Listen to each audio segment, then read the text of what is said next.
Sí, y ya me encuentro justamente con nuestra invitada. Están las imágenes de la instalación de esta mesa. 9 semanas se tomarán para hacer este análisis para la revisión de el salario mínimo en Panamá. Se discutirán en 4 sesiones en las próximas semanas, 9 reuniones de 6 horas cada una, donde se tiene que definir un posible nuevo salario mínimo.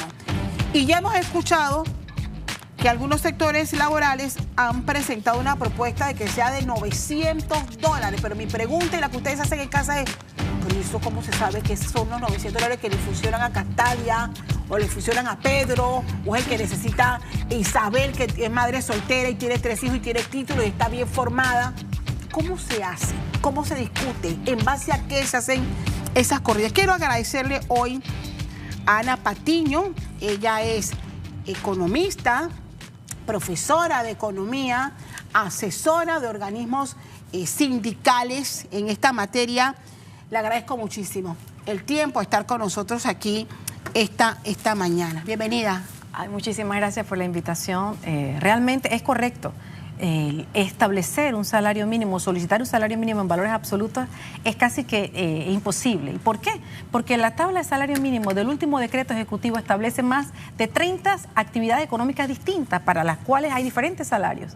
Tenemos salarios desde 350 hasta 1055 balboas en los tripulantes de cabina de avión, los mecánicos de avión. Entonces, solicitar 900 balboas como salario mínimo lo que hace es que rebaja un poco los salarios y los distintos salarios que hay. Ellos dependen de la región, del tamaño de empresa, de la actividad, del oficio, de la ocupación.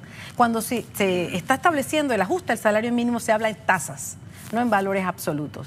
Entonces, en este sentido, también se requiere una metodología para la definición del salario mínimo, ¿sí? Esa metodología tiene que considerar el crecimiento económico, cómo ha ido el crecimiento económico, cómo se distribuye la renta de los factores productivos, es decir, cómo se distribuye el excedente de explotación, que es la utilidad empresarial, cómo se distribuyen la remuneración de los asalariados, cómo está el poder adquisitivo de la población, cómo está la inflación, cómo está la productividad laboral. Todos esos valores se incorporan en un método para obtener una fórmula que dé ese resultado. Pero eso no ha sido... No, jamás. Eso no se ha dado. Yo he participado en muchísimas mesas de salario mínimo y nunca ha habido una metodología rigurosa científicamente para determinar el salario mínimo. ¿A qué ha respondido los últimos acuerdos?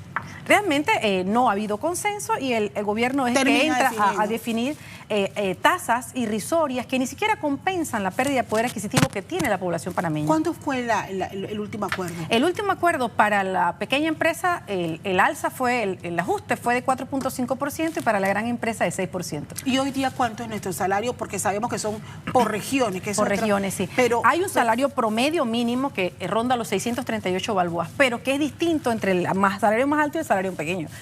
Pero que hay una terrible distorsión de salarios, una terrible distorsión salarial, porque depende de si trabaja para una gran empresa, una pequeña empresa, si está en la región 1, región 2. Por ejemplo, el tema de los periodistas, los que trabajan en radiodifusión.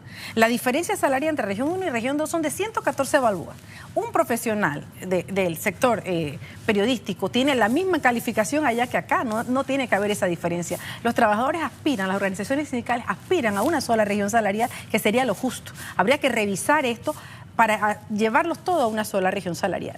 Y también tratar de disminuir esas inequidades que hay entre cada oficio. ¿Por qué se hacía así y se ha mantenido vigente hasta ahora? ¿Por qué dividirlo en regiones cuando sabemos que el costo de la vida ya hoy día, el costo de las casas cambió? Si usted hace súper en el supermercado, usted sabe que también está el precio de la comida altísima. Si usted paga energía eléctrica o el sistema de internet y teléfono, usted sabe que eso también está caro desde Darién hasta Bocas del Toro. Eso es así porque no existe un método para la definición del salario mínimo. Debería existir una metodología, una fórmula que evitase cada 2 años estar reuniéndonos a definirlo. Un método acordado entre los trabajadores, el sector empresarial y el sector gubernamental para definir cuáles son las variables que vamos a incorporar para definir el salario mínimo. Pero eso no existe. Por tanto, cada quinquenio cada administración nueva de gobierno define su nuevo método de cómo calcularlo. Pero sin embargo, ¿qué pasa? Sigue habiendo distorsiones en la economía. Cada vez más hay remuneración para las utilidades empresariales y no para los trabajadores.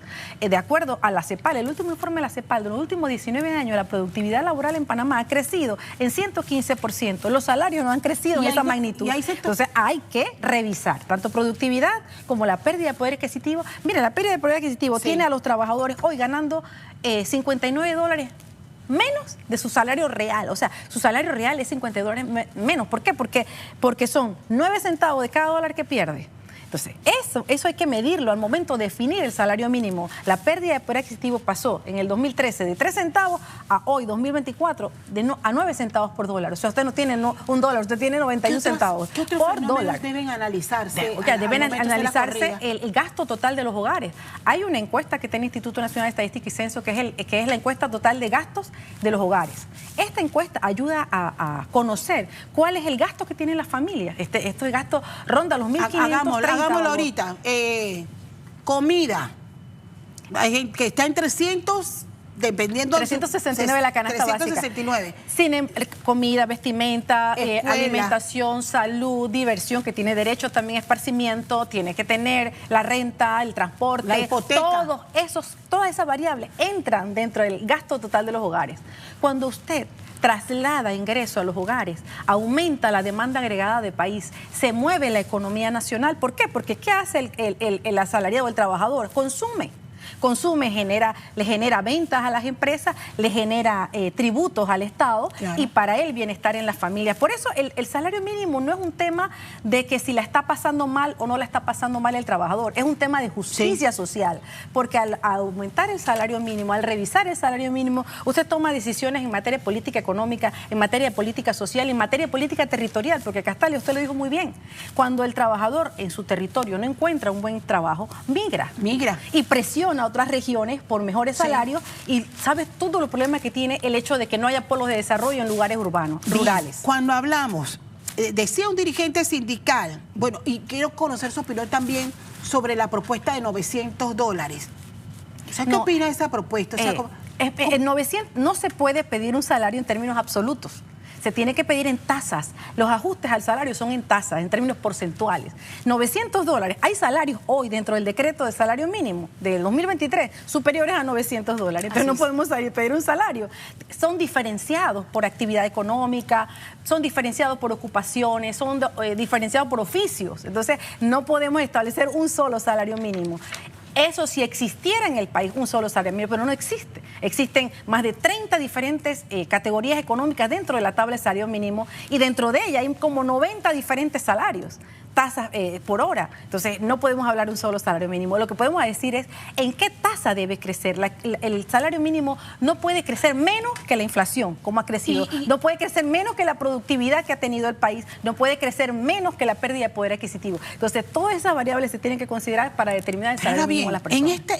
Aquí nada más se analizan salarios o se analizan actividades económicas y saber, caramba, aquí en Panamá ya nosotros no necesitamos este tipo de profesionales porque no hay espacio para tenerlos. Al igual que no se analiza eso, tampoco se analiza la especulación de los precios. Una vez aumentan el salario mínimo, especulan los precios de los alimentos, de la vestimenta, todos los demás precios. Al momento de darse el análisis del salario mínimo, debe haber mesas paralelas que analicen el costo de la vida, cómo frenar ese costo de la vida que es inmediato. Sí. ¿Pero por qué? Entonces tenemos que analizarlo, cómo controlar, claro, en beneficio del consumidor los oligopolios, monopolios que va a actuar en detrimento de la población. Hay otro fenómeno que debería analizarse en esta vuelta, en esta oportunidad que tenemos, es, bueno, ya el panorama cambió totalmente. ¿Cuántas personas tenemos sin empleo formal, que han salido de esos puestos? ¿Cuántos hay en la informalidad? Y si a eso informalidad precaria. Y si a eso le ponemos el enfoque de género, le voy a decir, el 40% de los hogares panameños son monoparentales. Y de esos hogares monoparentales, el 80% son jefas mujeres, jefas de hogar. esas jefas de hogar que tienen que hacerle frente a su familia, y no se toma eso en consideración al momento de determinar el salario mínimo. O sea, todas esas variables que usted está apuntando y las que yo le estoy agregando se deben considerar, pero eso es que requiere un enfoque técnico. Los trabajadores tienen derecho a ser bien asesorados, los empresarios también tienen derecho a ser asesorados. Entonces nosotros nos sentamos y determinamos cuál es la mejor metodología que beneficie en equilibrio a los trabajadores y a las empresas. ¿Y cuánto es un aproximado de cuántas personas en Panamá viven con salario mínimo? Profesora. Bueno, el 60% de la población panameña tiene salarios por debajo de 800. El salario promedio es 639, se podrá usted imaginar la cantidad de panameños que están por debajo del salario mínimo que tiene este país. Así están las cosas. Profesora, le agradezco muchísimo poder entender. Nosotros empezamos la cobertura este fin de semana a estas mesas de trabajo. Reiteramos, las próximas semanas estaremos muy pendientes de este debate y ojalá que se tomen en cuenta las corridas, todos los enfoques que bien la licenciada nos ha planteado en esta entrevista y no esperar al final. Como no hubo acuerdo entre trabajadores y empresarios, entonces el gobierno es el que define cuánto se aumenta. Gracias, profesora, por acompañarnos. Joanny, ¿hay más que compartir a esta hora?